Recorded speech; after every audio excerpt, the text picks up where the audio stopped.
তার মধ্যে যে কয়টা নাম বললেন আমার কাছে আছে, মিম আপু অনেক অনেক বেশি আমার কাছে মনে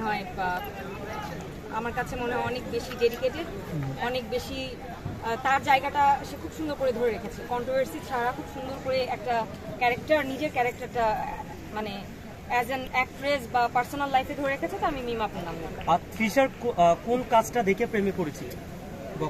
অনেক কাজ। তৃষা আপু তো, আমি তো সেই অনেক ছোটবেলা থেকে তৃষা আপুর নাটক দেখে আসছি, তারপর এখন সে চলচ্চিত্রেতেও আছে। তো তৃষা আপুর এমন কোনো কাজ নাই যেটা থেকে ভক্ত না হওয়ার মতো না, সবগুলো কাজ। আচ্ছা, ছেলে আর্টিস্ট যারা নায়ক রয়েছে বাংলাদেশে কাজ করছে, এর মধ্যে কাকে কে বেশি ভালো লাগে আপনার, যদি ৩-৪ জনের নাম বলতেন? এই বর্তমানে কাজ করছে যারা, শরীফুল রাজ,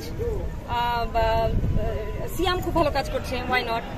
আমাদের নিশো ভাইয়া আছে, খুবই ভালো কাজ করছে, একরকম ফ্যানই বলা যায়, তাই তো। শাকিব খান তো অলরাউন্ডার, উনি নাম্বার ওয়ান। ওনার নামের সাথে আপনি সবাইকে এখানে আনতে পারবেন না, মানে আনাটা ঠিকও হবে না। তো ওনাকে আলাদা রাখতে হবে। আপনি বলতে পারবেন না শাকিব খানকেও ভালো লাগে, সিয়ামকেও ভালো লাগে, তাহলে তো ওনার সাথে কম্পেয়ার করা হবে। ওনাকে আমরা কম্পেয়ার না করি। আপনাকে আমি দুইটা প্রশ্ন করে শেষ করে দেব। একটা প্রশ্ন হলো, আপনাকে তো প্রশ্ন করা শাকিব খানের একটা ভালো দিক, একটা খারাপ দিক।